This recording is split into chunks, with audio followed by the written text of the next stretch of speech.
सबैजनालाई न्यानो स्वागत छ हाम्रो मोक्षको नयाँ हाम्रो जश्न महफिलको सेकेन्ड रेन्डिसन 2.0 मा। सो हाम्रो यो पालिको स्पोन्सर पार्टनर हुनुहुन्छ Shlok and this is our fourth collaboration with हाम्रो स्काथी events and we are very proud to present you all हाम्रो जश्न महफिल 2.0 को lineup. So a huge round of applause for Piyush and Shefalika.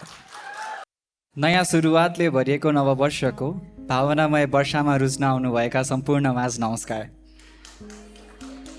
म पीयूष पौडेल। अब वर्ष पो फेरेको हो त, कति मायाहरू त पुरानै रहन्छन्, कति मायाहरू व्यक्त गरिएका हुँदैनन्, कति मायाहरू आफैसँग व्यक्त गरिएका हुँदैनन्। यही कुरा लिएर प्रस्तुत छ मेरो आजको पहिलो कविता, इन्कार। म सम्झिन्न तिमीलाई, तिमीलाई सम्झिन्छ त सूर्यास्तले। म त बस उसकै साथी बसिदिन्छु, ऊ रुन्छ म त बस उसकै लागि रोए जस्तो गरिदिन्छु। ऊ जान्छ, जाँदा जाँदै हावालाई चिसो झट्टारोले हान्न लगाउँछ, लाग्छ तिम्रो सलले चुमे जस्तो। तर जुन भित्रिन्छ रातका बात मार्छौँ, ऊ आफ्नो एक्लोपन सुनाउँछ, म आफ्नो अनि तिम्रो नाम लिइदिन्छ।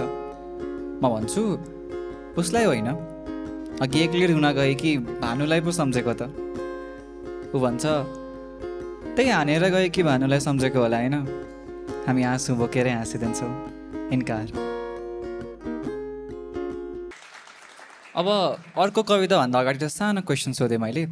यहाँमध्ये चिया मन पराउने कतिजना हुन्छ? Please raise your hands. चिया मन पराउने please raise your hands. Okay, I see a lot of hands over there.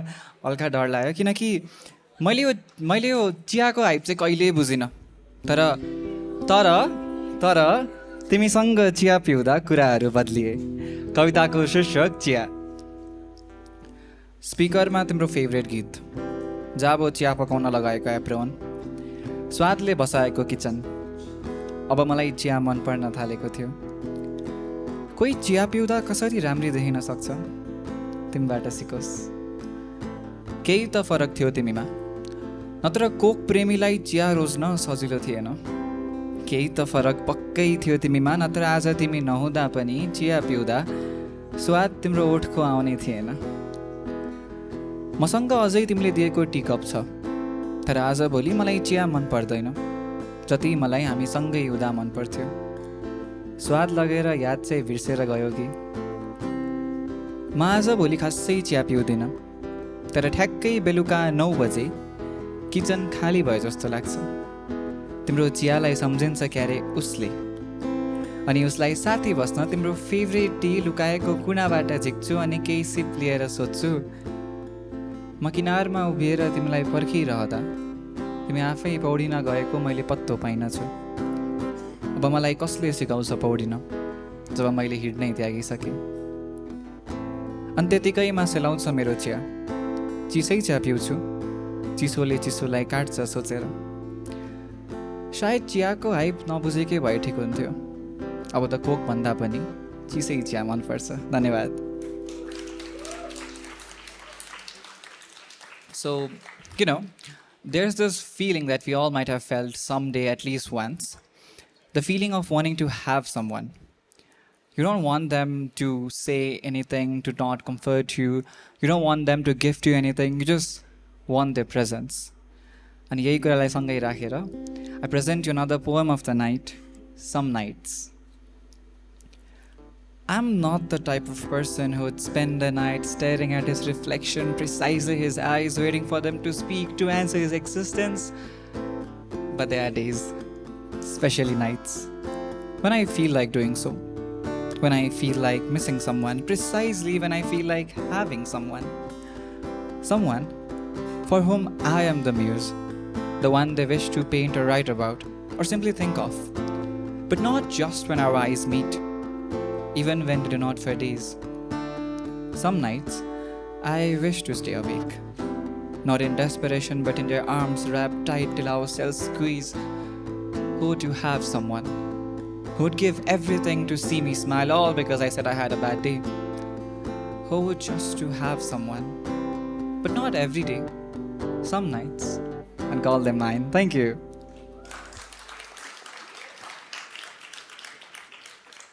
So अब हेलो चेक अब जाँदा जाँदा एउटा अन्तिम कविता यु नो समटाइम्स चाहिँ लभ पर्छ अनि यो लभ पर्दाखेरि चाहिँ कस्तो मान्छे मनपर्छ भन्दाखेरि त्यो मान्छे चाहिँ आफ्नो टाइपकै हुँदैन क्या अनि त्यो मान्छे छुट्टिसकेपछि चाहिँ यो लाइक किन मन पराएछु त मलाई मनै पर्दैन थियो किन मन पराएछु बेकार सो त्यो प्रब्लम नै त्यो मान्छे मेरो टाइपको थिएन हुन्छ क्या यही कुरालाई लिएर प्रस्तुत छ मेरो अर्को कविता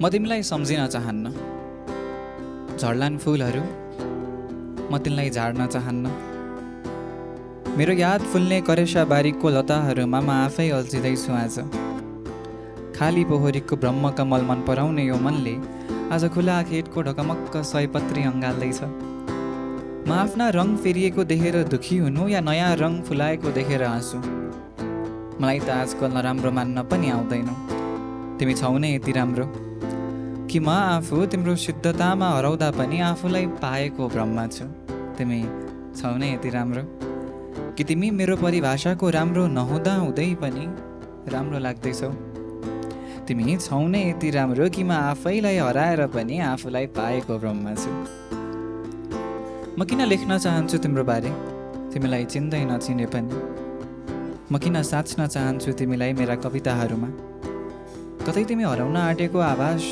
पाइसक्यौ कि मेरो कलमले कतै मेरो मसी भर्नुपर्ने इसारा दिइसक्यौ कि तिमीले यदि हो भने पनि म कविताहरूमा साचिएको तिमीलाई महसुस गरौँला र कि पल्टेलान् र पानाहरू फेरि तिम्रै पाठमा कि म दोहोरिएर आउँदा मैले कागज च्यातिदिएँ भने कलम मासिदिएँ भने रातो पानाको कालो मसी मात्र मैले मेट्न जानिनँ भने म किन कोर्न चाहन्छु हाम्रो कविता जब हामी रचिएकै छैन म किन रच्दैछु हामीलाई जब हामी कोरिएकै छैन यो कागजमा त बस म छु